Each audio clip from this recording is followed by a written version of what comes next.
Before we get underway, I would like to acknowledge the wisdom and expertise of the traditional custodians of the Yagara and Turrbal lands that I now have the honour to call my home here in Manjyot in Brisbane, and pay my respects to elders past, present and future. And please join me in paying respects by sharing where you're calling in from today in the chat and introducing yourselves to all of us here. And I'd like to state that Better Futures Australia is committed to working with Aboriginal and Torres Strait Islander peoples to create better futures together. And a call out to any First Nations joining us today. And I see Uncle Ray on the call. Thanks for being here, Uncle Ray, and sharing your valuable insights to this critical discussion. So just a bit of housekeeping. We're using Zoom workshops so that we can see all of your faces and potentially hear you when we get through to the questions following the presentations. But please do remember to mute your audio, and at the start of the session, place on speaker view so that you can focus on the messages that Sasha, Fiona, Mariana and Manjyot have to share with us. Also note, we'll be recording the session to share it with any of the Better Futures Australia community that can't join us today. So for the next 60 minutes, we have an exciting lineup of 4 speakers representing organisations and initiatives and campaigns that are all about creating good jobs, sustainable growth, building resilience, protecting people's health and building a future that is better for all of us. Sasha, Fiona, Mariana and Manjyot, would you give us all a wave? Thank you. So it's great to have them all here, and I'm looking forward to hearing all the questions that you have. So together, Better Futures Australia with partners, including WWF, who's on the call, and the B Corps that Sasha is here to represent, and others working with the Global Alliances for Climate Action, and through that, the Race to Zero campaign to connect initiatives locally, nationally and globally to drive the ambition of non-state actors and influence the ambition that we will see at the next international climate negotiations in Glasgow in November. So together we are working to share a message to our leaders that if we can pick up the pace and work together, this is a race we can win. So now I have the pleasure to introduce you to our first speaker, Sasha Titchkosky, the co-founder and CEO of Koskela and Learn by Koskela, and chair of the inaugural B Corp Climate Collective. She has some first-hand experience being part of both global and national climate initiatives. And with her small organisation here in Australia working towards net zero emissions, she's got some great insights and lessons to share with us all. Welcome, Sasha, and thanks for being here.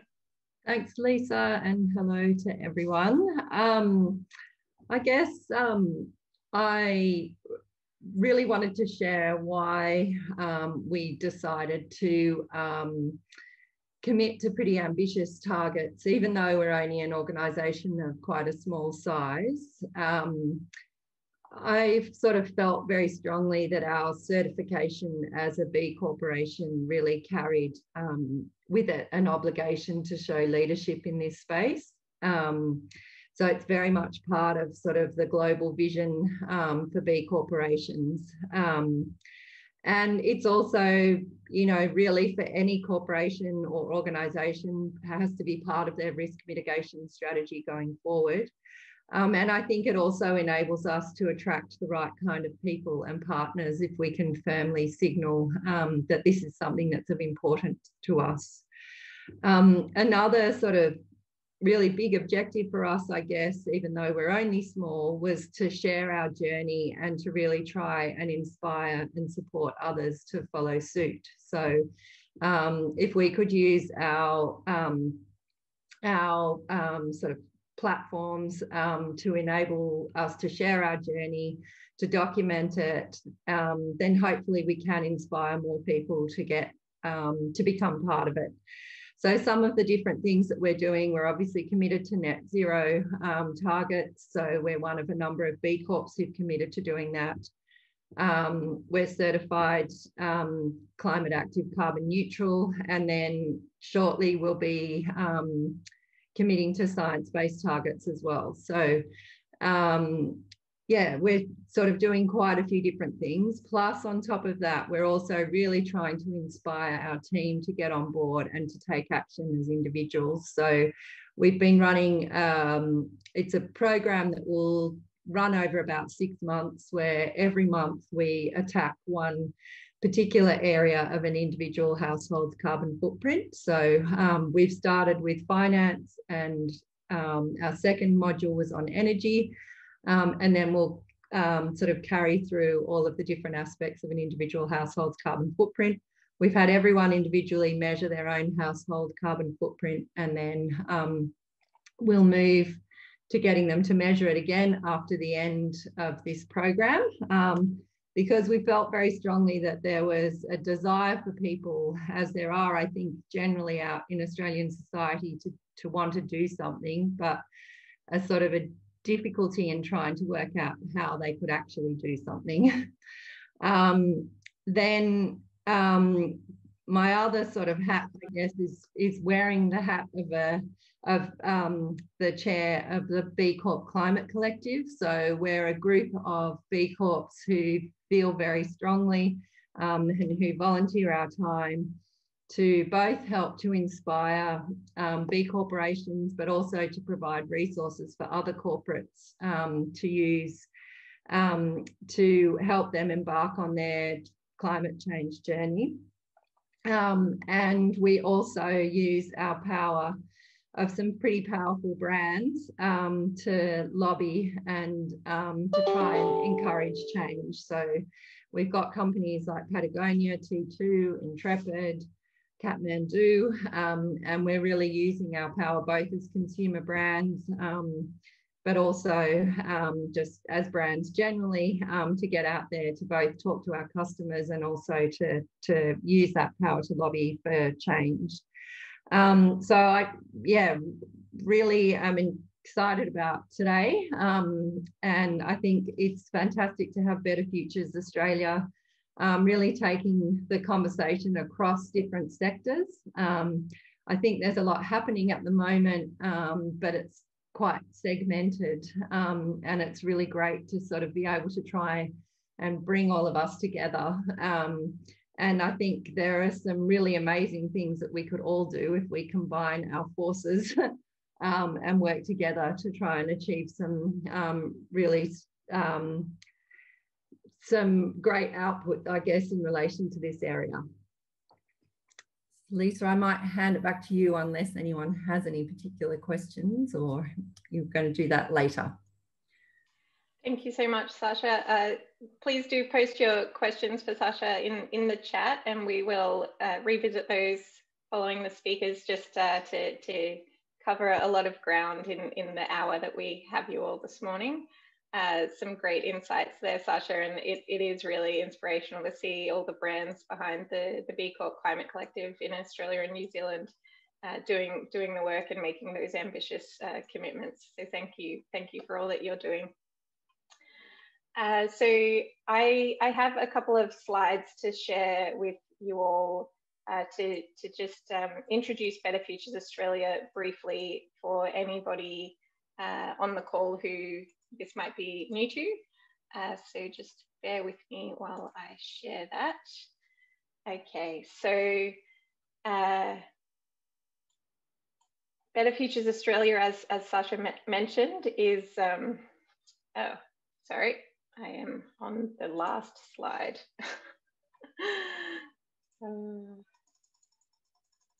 Okay, is a network of partners working to amplify climate work already underway by bringing together public and private sector leaders, so the businesses, subnational governments, community leaders, to scale success stories and demonstrate Australia's readiness for an ambitious national response to climate change.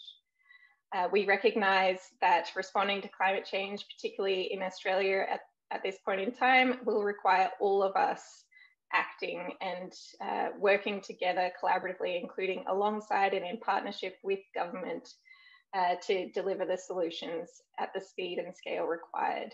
Better Futures Australia is working to offer a platform that all of us can own, particularly for those non-traditional climate champions beyond those climate action initiatives that we traditionally see, to represent all corners of society and the economy in demonstrating the willingness of Australians to take ambitious climate action.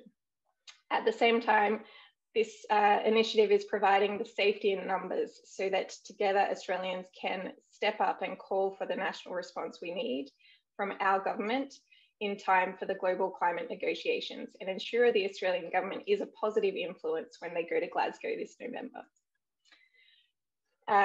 Why we're doing this now, the climate impacts in Australia are being increasingly felt. The 2019-2020 bushfires are still front of mind for many Australians, and the public perception and response has been clear, seeing the link to climate and the questions being asked about what our government is doing about it.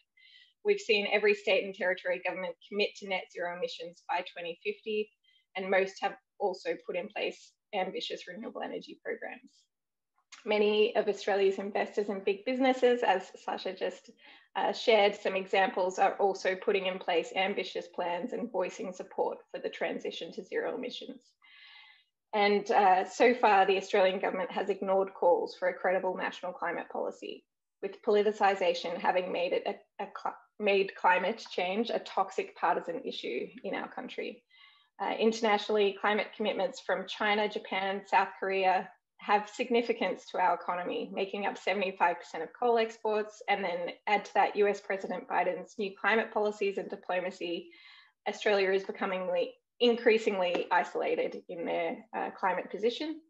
And there's also the threat of the carbon border taxes from the EU and the push by the COP26 UK team that is gaining traction in Australia. So 2021 is really a critical year for us, where we can take climate change out of the partisan space of politics and build on the local and global momentum to flip the narrative on climate. By working together, we can win this. We, through Better Futures Australia, are working to demonstrate this by shining the spotlight on those Australians that are saying net zero emissions is happening and publicly committing to demonstrating that through their real world actions. And by doing this, we're also undermining the current resistance from the federal government to doing what is necessary. And as I mentioned, creating that safety in numbers so we can voice that collective expectation and remove the excuses standing in the way of our government going to Glasgow with a credible long-term national climate policy. So Better Futures Australia represents many actors through our network of a growing community of partners. Including WWF and the B Corps and many others on this slide. And that also includes the Global Alliances for Climate Action Initiative that are here today and will be officially launching as a domestic alliance of that initiative later this year. So far we have around 50 signatories, small businesses, financial institutions, cities, councils, industry bodies, unions, health and research institutions, faith groups, farmers, and others. And through those signatories, they're working in a number of sector working groups, co-convened by our credible partners to connect in new climate champions and exchange the knowledge and ideas, strengthen commitments and action plans, and scale further action through collaborative cross-sectoral opportunities. These actors are also working together to reach broader audiences across Australia by amplifying the trusted voices that can share their story of working towards ambitious climate action and normalise it in Australia. And they're also coordinating the joint advocacy around key moments, and we'll be working with our international partners to do this too with upcoming international moments, including COP26. In Australia, we are planning the Better Futures Forum that will create our own moment to launch a platform for Australian companies, investors, local, state and territory governments, farmers and others to publicly express their commitment to more ambitious climate action. The Better Futures Forum will also leverage that international diplomacy and safety in numbers internationally through the non-state actors of the Race to Zero campaign and the Global Alliances for Climate Action. And through this, I see the non-state actors in Australia playing a critical role in communicating in a unified voice the strong case for Australia to have a national ambitious climate policy. Thank you. Okay. So that's Better Futures Australia, to those who that was new to. And now I'm going to hand over to Fiona Macklin. So Fiona is the Race to Zero campaign coordinator who is working with the Climate Champions team and Race to Zero partners and members to steer this global campaign's strategy in the lead up to the international climate negotiations, COP26. Fiona is going to take us through how non-state actors in Australia can play a role in this timely campaign. And yes, it's a crazy hour for Fiona, so thank you very much for joining us today. Not at all. Thank you so much, Lisa. It's really wonderful to be here with everyone. And I was actually doing my master's in Melbourne this time last year, so it feels it's been a very strange year with COVID, but it's wonderful to be back in touch with Australia. So thank you so much for having me here today. As Lisa mentioned, I'm going to walk through a little bit about the Race to Zero campaign, how it came about, what it's all about, and how you can join. So I will start sharing my screen. Please shout if you can't see it. But forgive me, I will probably be racing through this given I know that we want to leave time for questions, so forgive the slightly speedy approach. But what Race to Zero is, and taking a few steps back is importantly why it came about, is it's a campaign that was launched by the high-level climate champions, Nigel Topping from the UK, who was appointed by the UK presidency, and his Chilean counterpart, Gonzalo Munoz. And they launched this campaign back in June 2020 to really cut through the noise of this increasingly confusing landscape of net zero, terms being used interchangeably without a really consistent approach. And what we were looking to do through this campaign was really set out a clear standard for what net zero means in line with the science as something that is going to get us to a better, healthier, more resilient future. The role of the champions themselves is originally to bridge the gap between national governments and non-state actors.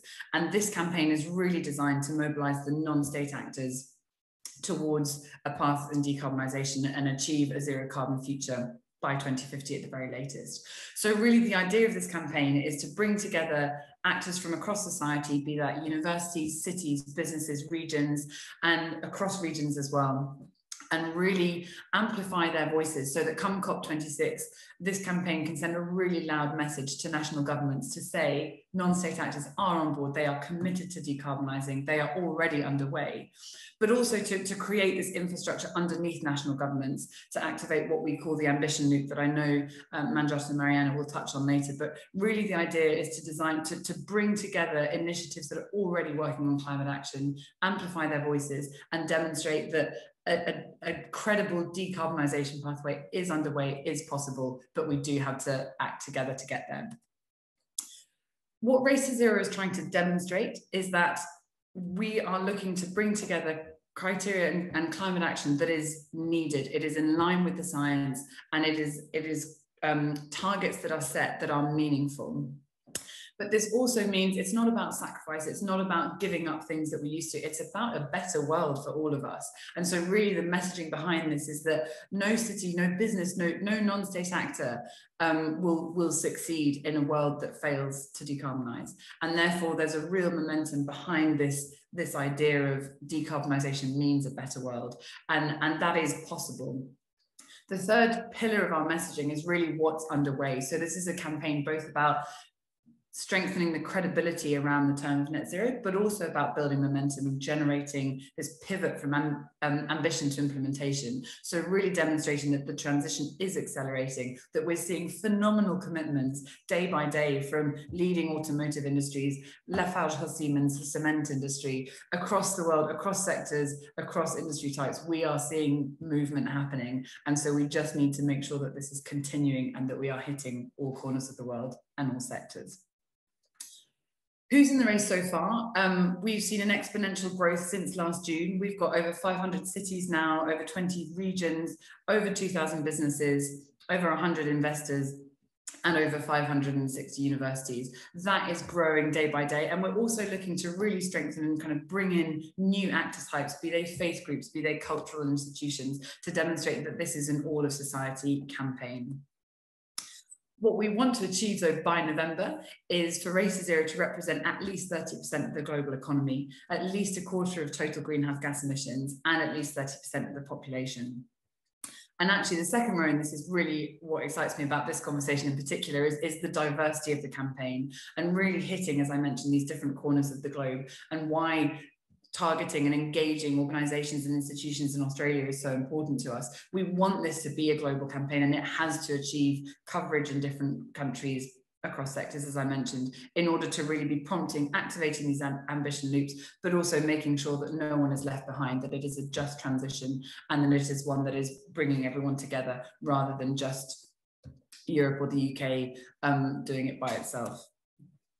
So how do you join Race to Zero? I'm going to divide this in a couple of parts because it is quite a complex picture, and hopefully this will break it down to make it much more accessible. So the idea is that we work very closely from a Race to Zero perspective with leading initiatives and coalitions who they themselves act as the sort of secretariats through which to bring in individual members. So the partner initiatives are the ones who apply directly to Race to Zero, and they have to meet the criteria for Race to Zero, but also demonstrate that they will manage their members to meeting those criteria as well. The main criteria to join the campaign are divided into 4 parts. The pledge, plan, proceed, and publish, which I'll go into in a second. Then there's a component around scopes and offsets, and a leadership practice. So the pledge is about pledging at head of organisation level to reach net zero as soon as possible. A real emphasis on urgency. This is a race. It's about getting there as soon as possible. And 2050 is really the very latest. Then there's this notion of planning. So we want to make sure that we're encouraging organisations to set within 12 months of joining an interim target that represents a fair share of contribution towards 50% reduction by 2030. The third component is proceeding. So we want to see meaningful action from the get-go. No more kicking the can down the road. No more promises of starting to take action in 2049. This is about now, and it's about taking really concrete, meaningful steps to achieve the targets that have been set. And then the final P component is the publishing one. So we require an annual publishing requirement for all our members to publish against their targets, both short-term and long-term, every year on a public platform. Then the second component of the criteria is about scope. So we require all our businesses to cover all 3 scopes of emissions. And with cities, that's about all territorial emissions for both cities and regions. The other component of the criteria is really an emphasis on the fact that this is not an offsetting campaign. This is about reducing emissions and, when necessary, neutralising residual emissions that are like for like and that are permanent. So very much an emphasis on immediate action, on reducing emissions, and then neutralising, and really this component of sort of equity and fair share comes into the residual emissions piece. The final piece that I want to touch on in terms of the criteria is leadership principles. So what we really want to do is empower our members and partners to grapple with not just tackling emissions from a purely climate action perspective, but also really make sure that they're addressing all of the SDGs, that they are addressing how they're going to make this a just transition. How are they going to make sure that we are achieving this zero carbon world together and making it a better world for everyone? That's joining as a partner. Joining as an actor is slightly a step back from Race to Zero directly, because joining as an individual actor means joining one of our partner initiatives. So this is a bit of a decision tree to break down which of the different partner initiatives is possible to join through. I won't take you through all of them in detail, and we'll happily follow up in email in terms of a bit more detail on each partner initiative. But the idea here is to show you the diversity and the breadth of different partners that we have. And the idea is that if you are a small, medium-sized enterprise, you would look to join through the SME Climate Hub. If you were a healthcare organisation, you might reach out to Healthcare Without Harm as our partner initiative and join through them. Or similarly, if you were a city, you might look to join through Cities Race to Zero. If you're a university, you'd join through Second Nature. So the idea was that we're decentralizing, we're really relying on our partners who are doing the phenomenal work, who are the experts in their sector, in their actor type, in their region, to make sure that our individual entities and members of the campaign are joining those partner initiatives. We want to strike a really strong balance between support and empowerment. So our idea is not to micromanage our initiatives, but really support them through communication, through influential calls to action, through technical support. And with regards to encouraging organisations to join, obviously, hopefully within this trusted group, it's quite obvious that we want everyone to be taking credible climate action. But beyond that, it's really about a knowledge sharing community. It's about really taking a proactive role in the run up to COP26 in this historical and decisive year. And also about being supportive. We recognise that this is a phenomenally complex challenge, and we want to make sure that we are providing the tools, the community, the technical expertise, as I mentioned, to help organisations go from committing to setting a target to then achieving that target. A final part that I want to touch on before wrapping this up is we recognise that joining as a partner is complex, and that requires a lot of responsibility. Joining as an organisation is also complex, and that requires a lot of effort from organisations and individuals to pull this together, even though we recognise that there is a lot of support provided and that it's crucial and it's the only way forwards, really. But we want to make sure that we're creating a space for organisations and initiatives that might not have the capacity to join as a full-blown partner, but to help accelerate the race. So the idea is that we're partnering with other initiatives and perhaps looser networks to help grow membership exponentially, make sure that these accelerators are supporting members in achieving their targets and are helping to amplify the message of the campaign. Another piece about Race to Zero is that it's not just about slapping our logo everywhere. It's really about helping to drive convergence around our messaging, make sure that we're all using the term and understanding net zero from a scientific perspective. It's about sources and sinks. It's not about offsetting. And really making sure that we're encouraging this messaging of support and excitement and enthusiasm for a better zero carbon world. So the idea is really working closely with our accelerators to help amplify and share that message with their community. The idea is that we're looking broadly for these accelerators to drive at least 20% of their membership towards Race to Zero by COP, and to share knowledge and tools to facilitate members applying. So you probably might have got the impression from the decision trees and joining as an individual member, you might be a little bit confused as to what entities need to do. And so accelerators really act as that sort of signposting mechanism to help organizations join the Race to Zero. And they're also fantastic in helping to host events and again, contribute to that sort of general message sharing. The way that we work with accelerators is different to partners, is that it's a lot more tailored, it's less formal, because we want to engage with accelerators in a very tailored manner, depending on the sector that they work in, the region, or the actor types that they work with, and looking to sort of signpost throughout the year particular events that we can work with these accelerators on, and then help celebrate their signatories. So with that, I will stop sharing and pass back to Lisa. Thanks so much, Fiona. That was, yeah, a really good insight into the complexities of the Race to Zero system and how it's all coming together to laser focus that ambition and demonstrate the potential for non-state actors at that international level. So thank you for all the work that you're doing and the support to bring more Australian non-state actors on board. So looking forward to working with you on that over the coming months. So just a reminder out to everybody, if you have any questions for the speakers, please do post them in the chat and we'll loop back around after our next two speakers that I now have the pleasure to introduce you to. So both are co-conveners of the Global Alliances for Climate Action, representing domestic alliances, several around the world, domestic alliances of non-state actors that Better Futures Australia is looking forward to joining. So they are both working with WWF US to co-convene that alliance and doing lots of great work in that space. So it's Manjyot, Ahluwalia and Mariana Panuncio-Feldman. And yes, welcome and thank you for all that you're doing. Thank you. Let me just, so Manjyot and I will share a quick presentation and we'll try to breeze through it. Hopefully you can see it. Sorry, right now why is this freezing on me? Love it. Huh. Okay, here we go. Okay. Okay. Okay, so I hope you can all see this. Please let me know if you don't.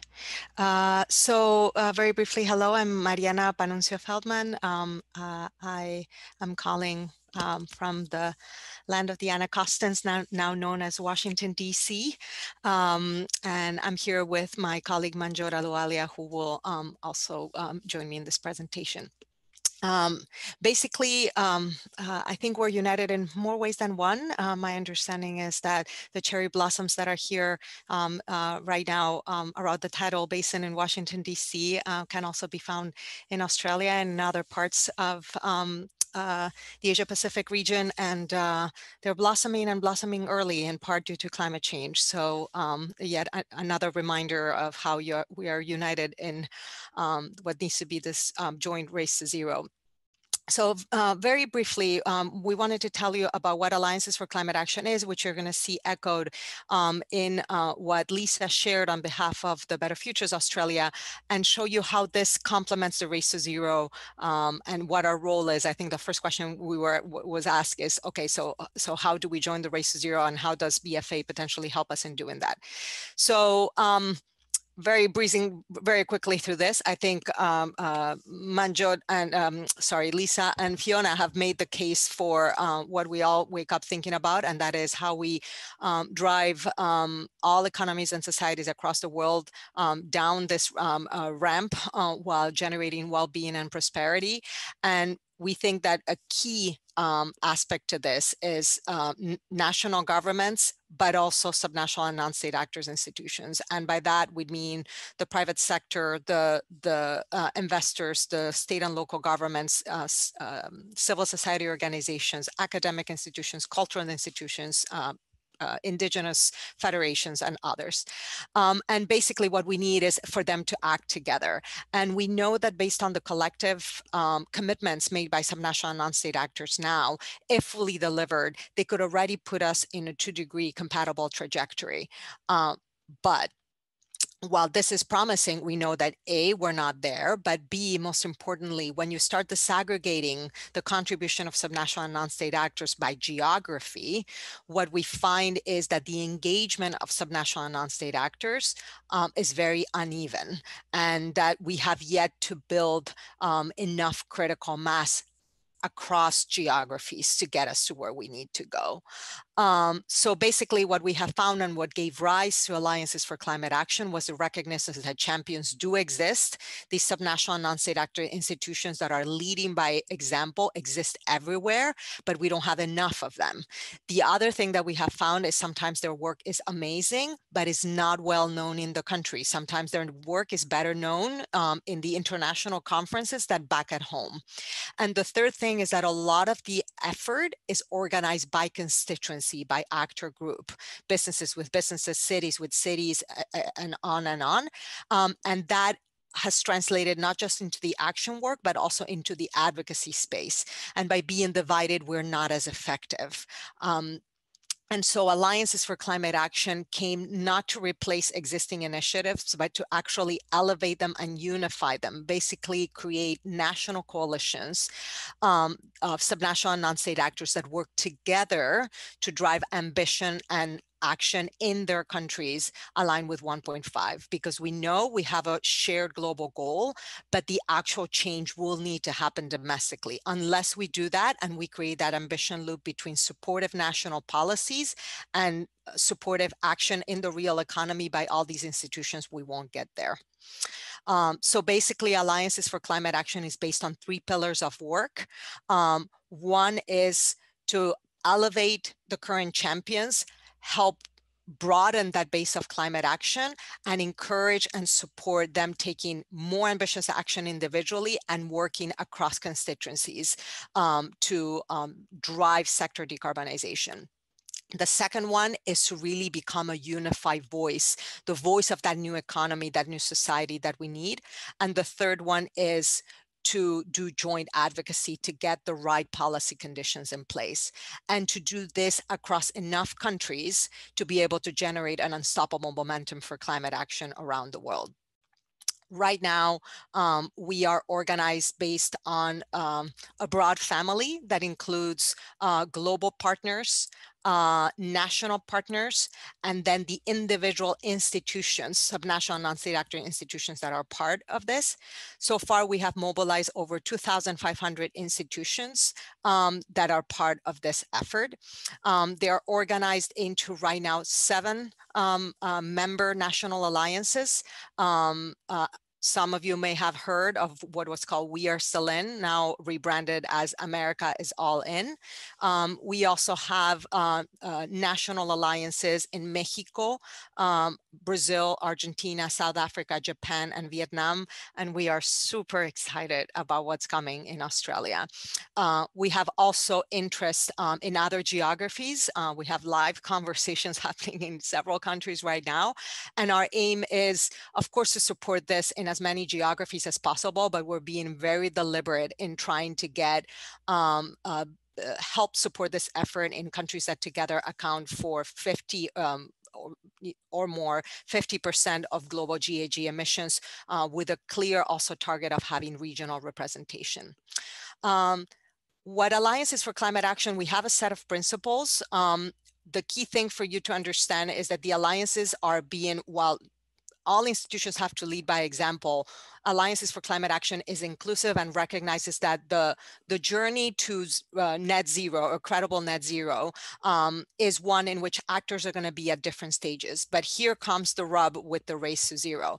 We want to bring as many actors as possible into this effort and drive them towards the race to zero, and basically drive them to the top of that ramp, while recognizing that those efforts along the way are incredibly valuable too, and we want them to be part of these national movements.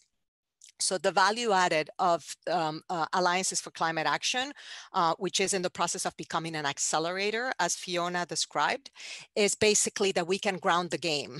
We can ground the game of this global campaign and make it nationally meaningful, so that we don't have just an amazing group of subnational non-state actor institutions that have committed to race to zero, but we bring those voices down and we activate them nationally. So basically, we want to help drive the campaign in key geographies, bring in new members that bring geographic and constituency diversity to the Race to Zero campaign, and that help us drive the net zero message nationally.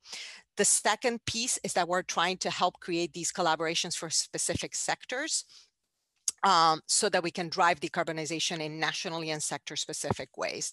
The third thing is the link with advocacy. As we said, the ambition loop for us is absolutely critical if we're going to accelerate this race to zero. And engaging with the public and policymakers with a unified voice domestically and internationally is key. Ultimately, Alliances for Climate Action is about helping strengthen a resilient foundation for climate action that partners with national government where that leadership exists, or that forges ahead when that national leadership is absent. So now, Manjyot, please come in. Sure, thanks, Mariana. Just want to start by saying that really glad to be a part of this conversation, and also just bringing forward this old saying that if you want to go faster, you go alone, but if you want to go further, you go together. So I think the idea of, and maybe just if you want to click on the next slide, Mariana, for the animation, the goal here is if we work together as Race to Zero and Alliances for Climate Action through BFA in your national alliance or in your country, together we can accelerate the race to zero, so that we are not just taking action individually, which is credible and net zero aligned.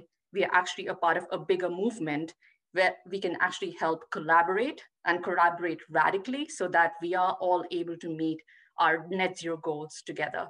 Therefore, we do think there's great potential if we go ahead with partnering with the Race to Zero as alliances, we can together increase this momentum and accelerate this race faster and meet the challenge of the speed and scale necessary to reach our goals of staying well below 1.5. Next slide.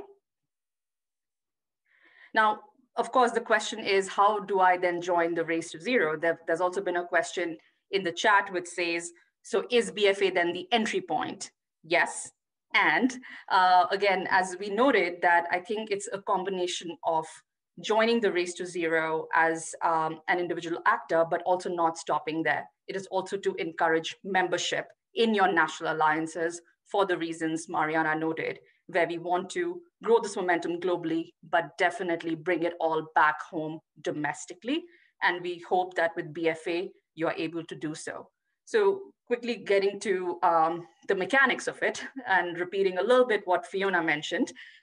If you are in an actor group or a constituency, which is a city, a company, investor, the usual suspects that generally have those official partners that are members of the Race to Zero, be it C40 cities, ICLE, or We Mean Business, then of course you do go through that particular approved partner, which serves as a secretariat for your membership. And you also join BFA for the reasons we just described, to keep the momentum nationally. And this will actually help you even implement your goals faster. Now, if you are in an actor group or a constituency, such as maybe a cultural institution or an indigenous group or any other actor that does not have an initiative yet to align to in the race, then we do encourage you to definitely contact your national alliance, which is BFA, and express your interest so that the BFA team, with our support, can actually help understand where are you in your net zero. Are you hitting just the pledge, or is it you do have interim targets? Do you publish your targets? So we can walk you through the process if you're not able to find a home in those existing initiatives. So all the more reason to keep and stay connected with BFA so that we can link you to existing channels, but also drive the message home globally of this high ambition that we need in Australia. I will just stop here. And if the next slide is just resources up here, but definitely let the discussion begin. Thank you. Thanks so much, Mariana and Manjyot. It's really interesting to hear the trends globally, that, you know, it's not just in Australia where those non-state actors, the businesses and the ambitious action they're taking doesn't really reach the national audience, but does make it through those global platforms. So there is, yeah, definitely a lot of work that I'm looking forward to undertaking with you all across the Better Futures Australia community and globally, to break down those silos and encourage people to work across sectors, including with government, to really see how far we can push things. We have some time now for questions, and there were a couple posted in the chat. Please do, for anyone on the call, raise your hand or post a question in the chat if you have another following Mariana and Manjyot's presentation just now. There was a question from Bruce to Fiona during her presentation around whether Better Futures Australia is recognised as an entry point to the Race to Zero campaign. I feel that, Manjyot, you just answered that question. If there's another follow-up question there, Bruce, do let us know. And Peter also asked if there's any contact between Green Faith International with the Global Alliances for Climate Action and Race to Zero campaigns. Maybe Mariana and Manjyot, you would like to start, and then if Fiona, you have any input there. Not yet, but welcome that. We do have faith organizations represented in various alliances, but we have not worked directly with Green Faith International. So welcome the opportunity to connect. Thank you for that.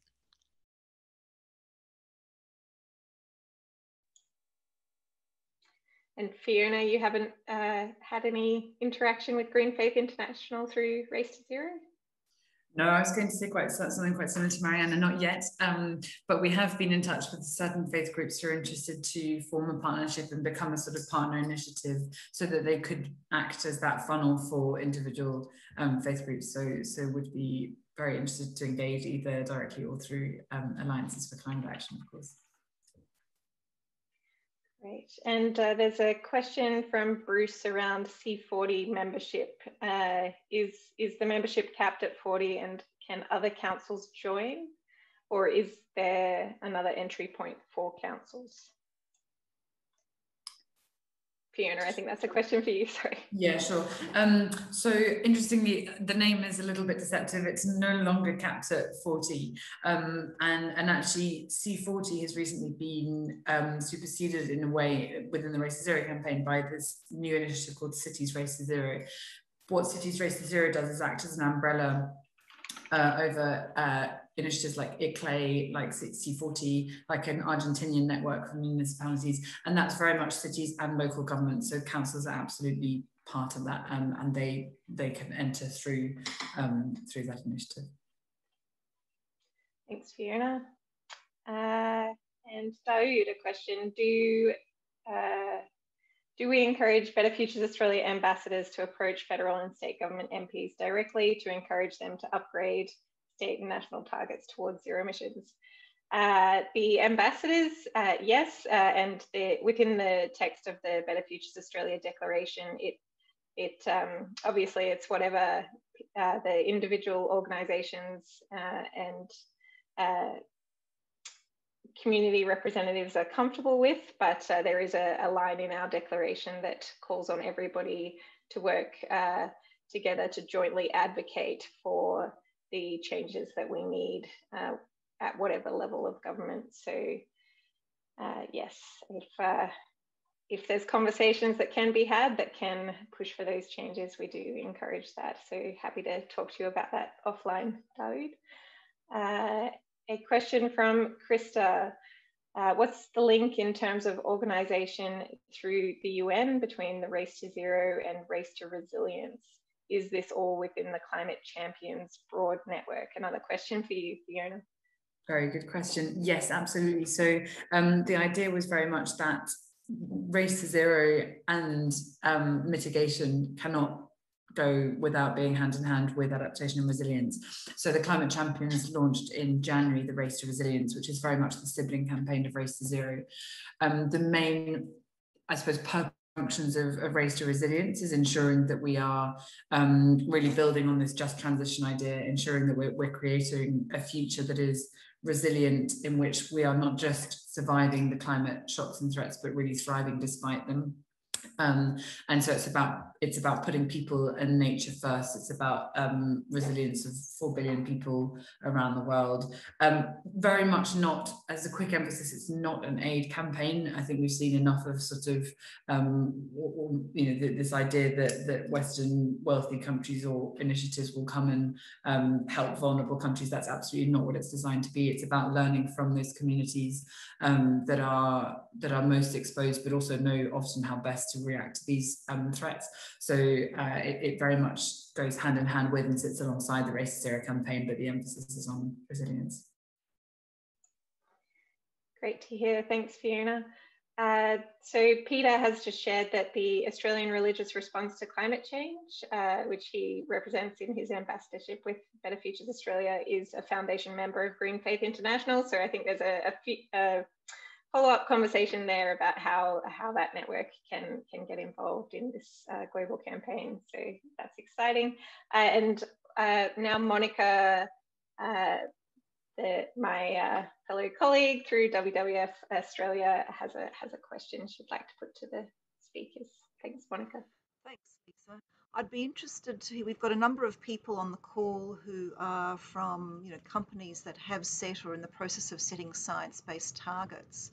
And I'd be interested to hear how those companies can get involved in, some of them have already signed up to Race to Zero or are considering it. How would those companies go about getting involved in the program and really help to accelerate action here in Australia? So that's one question.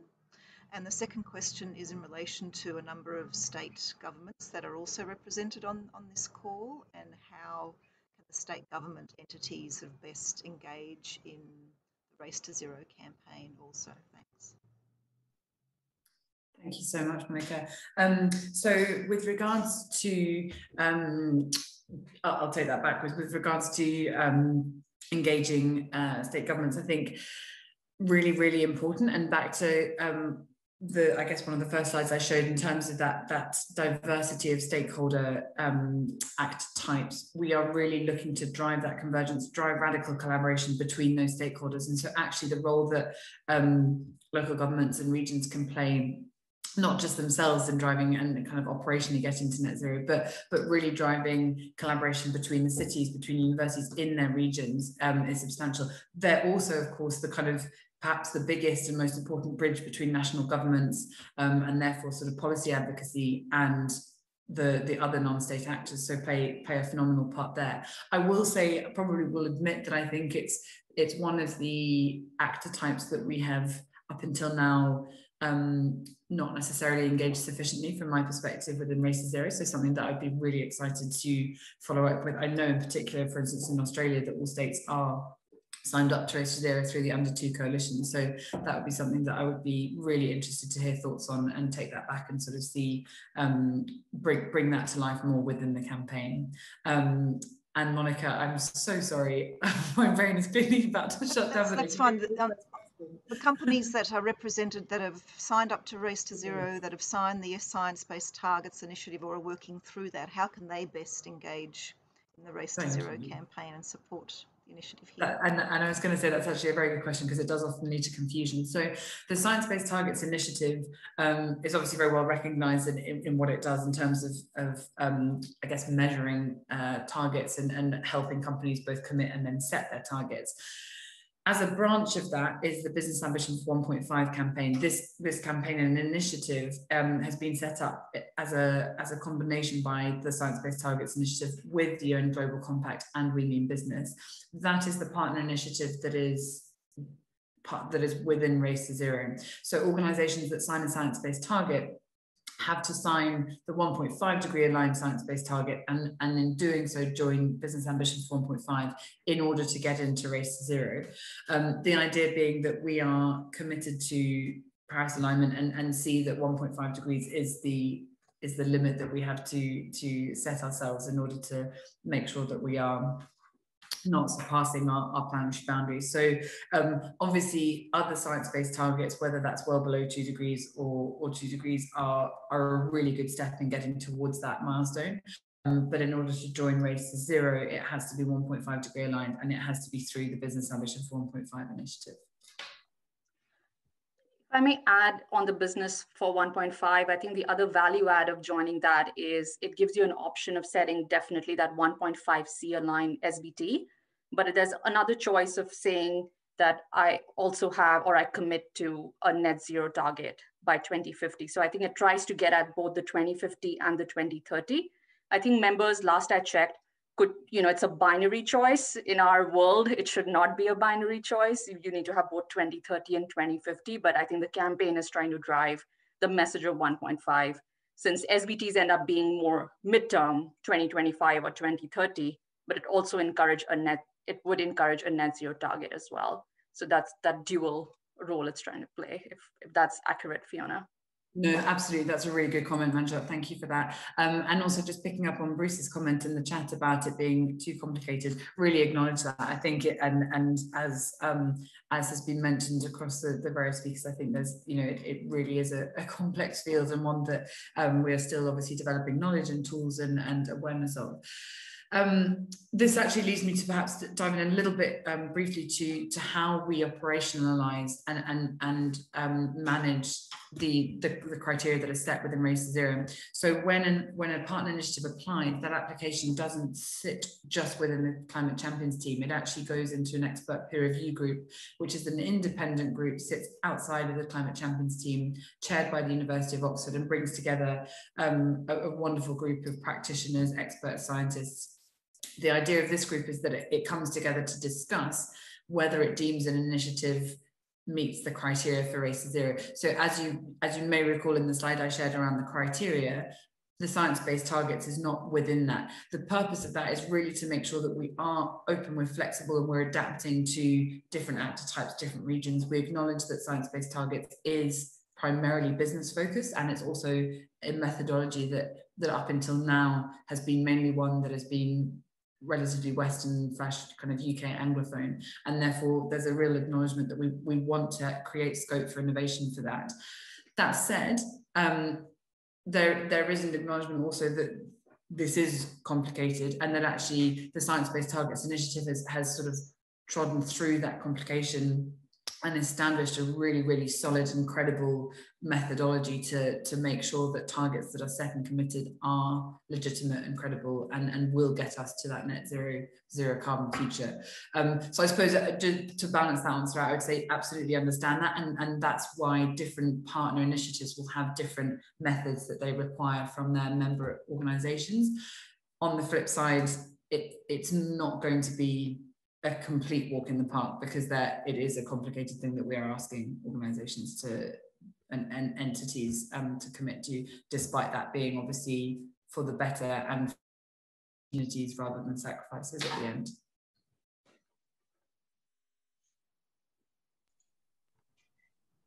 And I guess one more question for Sasha. And Sasha, it's really in relation to the value that you've seen in engaging with Better Futures Australia and some of the cross-collaboration conversations that you've observed in the time that you've been an ambassador. Just a quick reflection on that, please.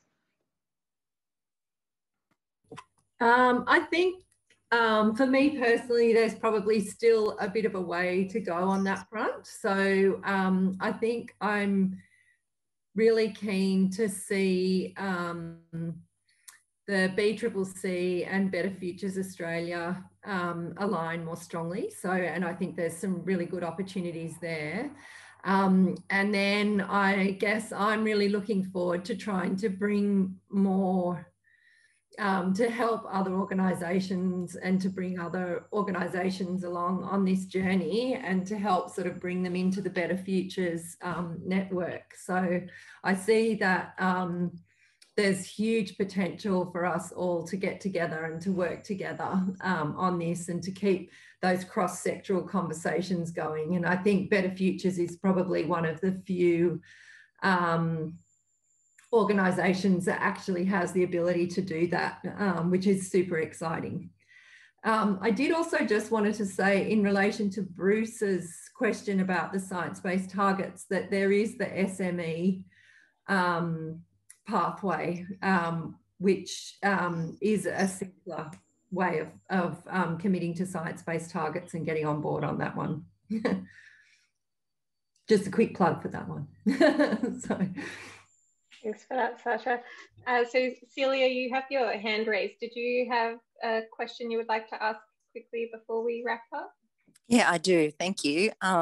Thanks for that. So I represent New South Wales State Government, actually, Department of Planning, Industry and Environment, of which I think we're signed up to the Race to Net Zero campaign. Now, we work with many hundred of global corporations within the Sustainability Advantage program. And I guess what was really interesting, I think it's an absolute amazing effort, and we are very much interested in enticing and growing the momentum within our government organisation itself and all the players and actors and stakeholders within those programs, as well as our own membership. So I was just really wanting to reach out and see, offline how we could probably continue this conversation as well. Thanks, Celia. That's great to hear that. Definitely do get in touch, and yeah, keen to have a follow-up conversation with you and colleagues about how we can work together on some ambition raising this over the coming months. So I'll put my my contact details in the chat. But I'll wrap up for today, so you can all get to your likely busy days for the end of a week that I hope is leading into a nice relaxing weekend for all of you. So I just wanted to share my thanks and deep gratitude to all the speakers today, and the partners and ambassadors and others across the Better Futures Australia community that jumped on to join this call. It's really reassuring to see all of you dedicating your time to work out how we can collaborate to deliver more ambitious action together, and some really valuable insights from the work of the Race to Zero campaign and the Global Alliances for Climate Action. So hopefully that can help us navigate all of the initiatives out there and have the best impact we can. So in terms of getting involved in the Better Futures Australia community, if you haven't yet, we are working on a couple of activities and events over the next few months in the lead up to the November COP26. So if you haven't yet, do jump onto our website, and Clarissa has put the link in the chat. So if you know any non-traditional climate champions out there too, that we could help to amplify their voice and inspire others to follow, with you know the work of the Alliances for Climate Action highlighting that it is the national community that is the last to hear about the great work underway. So if we can scale those actions already underway, that will be get us a long way towards where we need to be. And also, I just wanted to leave you all repeating with what Manjyot shared earlier, that if we want to go faster, we go alone, but if we want to go farther, we go together. So I'm really looking forward to what we can achieve together and put us on a pathway to net zero emissions and better futures for us all. So thank you.